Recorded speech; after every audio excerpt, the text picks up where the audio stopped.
Welcome to Zilla Cabs. Recently we spent a few days with Nolly recording a load of speakers. We used a track written to illustrate different aspects of heavy playing and the importance of hearing them in a band mix. In this series you'll find out what we discovered.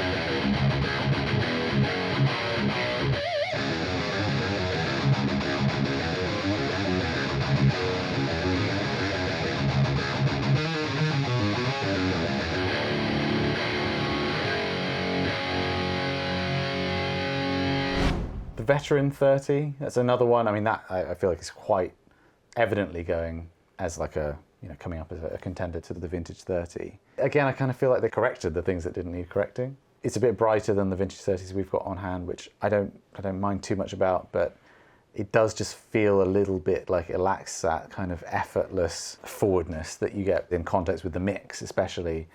The V30s are just so upfront all the time. You go to the Veteran, it's level matched and everything. It just doesn't, it feels like it's fighting to get through a little bit more. It's almost like we really looked out with those early Vintage 30 tones, like with the H, and that it's kind of hard to get there.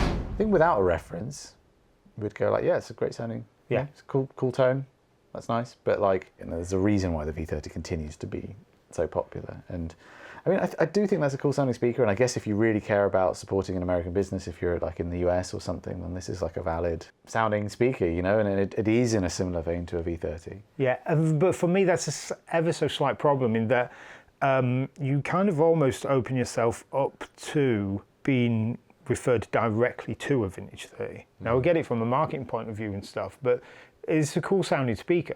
And we're focusing on V30s here, so we are bringing some bias in. It's almost like saying, come on, sound better than a Vintage 30. So if you sound different to a Vintage 30, or kind of like a good but on a different track, we're kind of saying, no, you're not quite there. When if it was called a Dave, or whatever, Mustang, then maybe we're looking at it in a different way. If it was called a hot rod or something. Maybe, yeah.